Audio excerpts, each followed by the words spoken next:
देखो सनातन धर्मगुरु कैसे बोल रहा है, और अब धीरे बोलने के हमें बोलने का मौका ही नहीं मिल रहा है। अब सुनो, हम निवेदन करेंगे। अरे अभी हम बोल लेंगे, अब देखो अभी भी नहीं बोलने दे रहे, और जब मैं ऊंचा बोलूंगा तो फिर हो जाएंगे चुप। क्रोध से बोलिए। अच्छा हम सुनिए ना, रुकिए। देखिए देवकीनंदन जी, मंदिरों का पैसा, अभी हम महाराष्ट्र में, मुंबई में, नहीं राम क्यों, पहले प्रभु राम क्यों? एक सेकंड मेरी बात सुन लो आप। मंदिरों का पैसा जब से आजादी हुई है इस हमारे देश की, तब से उसका दुरुपयोग ही किया गया सरकार के द्वारा। हम चाहते हैं कि उस पैसे से गुरुकुलम बने और भारत की संस्कृति, जो बच्ची पूछ रही थी, वो आगे बढ़े। पहली बात। दूसरी बात सुनिए, एक और बात। मेरा मानना है गंभीर डिबेट में इस प्रकार के बातों को कहने से बचना चाहिए जो जुनैद हारिस साहब बोल दिए। अगर मैं आपसे पूछूं कि आपका भी जन्म जिस कमरे में हुआ था, कागजी दस्तावेज छोड़ दें तो क्या सबूत है कि वहां हुआ था? बताइए, सबूत बताइए ना, सिर्फ कागज पे ही तो लिखा है ना। मांग रहे, वो आपका मांग रहे भैया। नहीं मैं सबूत और सुनिए मजेदार बात, सुनिए पूरी बात कर लो। देखिए साहब, मजेदार बात जानते क्या है? जो कहते थे कि भगवान राम जहां पे विराजमान है उस आधार पे नहीं माना जाएगा, सबूत, कागज, 500 साल पुराने कागज चाहिए। और वही सीएनआरसी में कहते थे हम जहां विराजमान है मांग लो, कागज नहीं दिखाएंगे। तो मुझे यह याद आता है कि रामचंद्र कह गए, सिया से ऐसा कलयुग आएगा कि रामलला तो कागज देंगे, बाकी कोई ना दिखाएगा। आप सुनिए, आपको मैं बता दूं। जी जी, ये बताइए, साजिद रशीदी अन्याय होगा, सवाल काफी किया देर साथ खड़ा कर रहे हैं। सवाल तो मुझसे किया। मेरा एक सवाल है जी, राम मंदिर को छोड़ दीजिए क्योंकि राम मंदिर पे डिबेट भी नहीं है आज। मेरा एक सवाल दोनों धर्मगुरुओं से है जी। बिल्किस बानो के जो मुजरिम रिहा हुए हैं, उनको जो फूलमाला हुई है रेपिस्ट को, क्या आप उसको जायज मानते हैं धर्म के एतबार से? मैंने उसको कंडेम किया है टीवी चैनल पर, आपने शायद सुना नहीं है। चाहे वो बिल्किस बानो हो, चाहे बबिता हो, चाहे सविता हो, चाहिए कि नहीं, चाहे वो कोई भी हो, आपने सुना होगा। चाहिए कि नहीं? उसका कौन समर्थन कर सकता है? आप सुनिए, नहीं करता। एक सेकंड, 10 सेकंड। अब मैं जवाब दे रहा हूं। अच्छा एक बताइए, मैं जवाब दे रहा हूं। सुनिए, मैं जवाब दे रहा सेठ साहब के सेठ जवाब देंगे। सुनिए, मैं जवाब दे रहा हूं। सरकार से मैं जवाब दे रहा हूं। अरे अभी सुनिए ना, अभी आने दीजिए, आने दीजिए। अरे सुधांशु जवाब दे रहे हैं। सुधांशु शेर साहब बोलेंगे, ये जो बुला रहे थे बैठे हुए, ये बोलेंगे। बिल्किस बानो के साथ जिन लोगों ने बलात्कार किया, वो 14 साल की सजा काट के बाहर आए हैं। मगर आने के बाद पूरी बात सुनिए, एक मिनट, पूरी बात होने दीजिए, पूरी बात होने दीजिए। अरे भाई पूरी बात सुनिए, बात तो पूरी बात सुनिए। आपने सवाल पूछा, अरे भाई बात तो पूरी होने दीजिए। सवाल तो सुनिए। ये क्या तरीका है भाई? मैं पूछना चाहता हूं, इमराना के साथ भी तो बलात्कार हुआ था, और फिर मौलाना ने फतवा दिया था कि वो आज से अपने ससुर ने जिसने बलात्कार किया था, ससुर की पत्नी हो गई और पति की मां हो गई, वो धर्मगुरु था। किसी ने धर्मगुरु था, हमने इमराना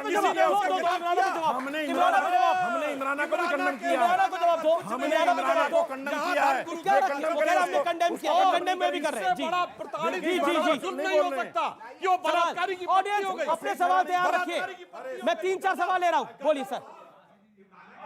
अरे एक जगह सवाल आ रहा है सर, ऑडियंस से सवाल आ रहा है, इनको बोलने दीजिए। आइए भैया, आप इधर आ जाइए, आपको बोलने नहीं देंगे, नहीं तो बोलिए सवाल।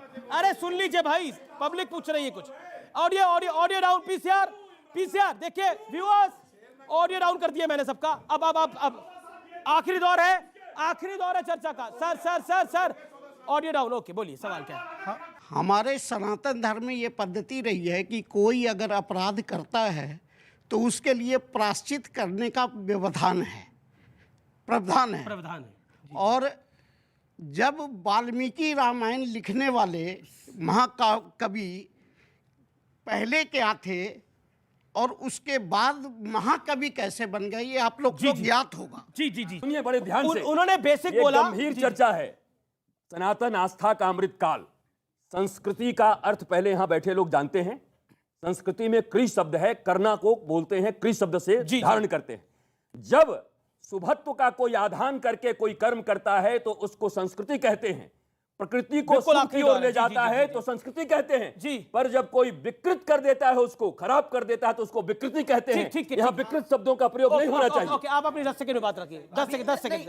देवकी जी ने कहा कि जो ये पूजा ना करे या राम पूजा नहीं बोला, उन्होंने नहीं बोला, नहीं बोला, पूजा नहीं बोला, उन्होंने बोला जो तुम्हें दिवाली की राम ना करे। नहीं बोला, आप दिवाली मनाएं, कोई ईद मनाइए, दोनों की आस्था। लेकिन बिल्कुल यही बोला इन्होंने। आपकी आस्था पे मैं नहीं चल सकता, यही तो बोला, मुझे नहीं चला, मैं क्यों चलूंगा? देखिए, मैं सिर्फ ये कहता हूं, ये दीपावली का पर्व जानते क्या था? जिस दिन भगवान 30 सेकंड वापस आए थे, और उस दिन क्या हुआ था?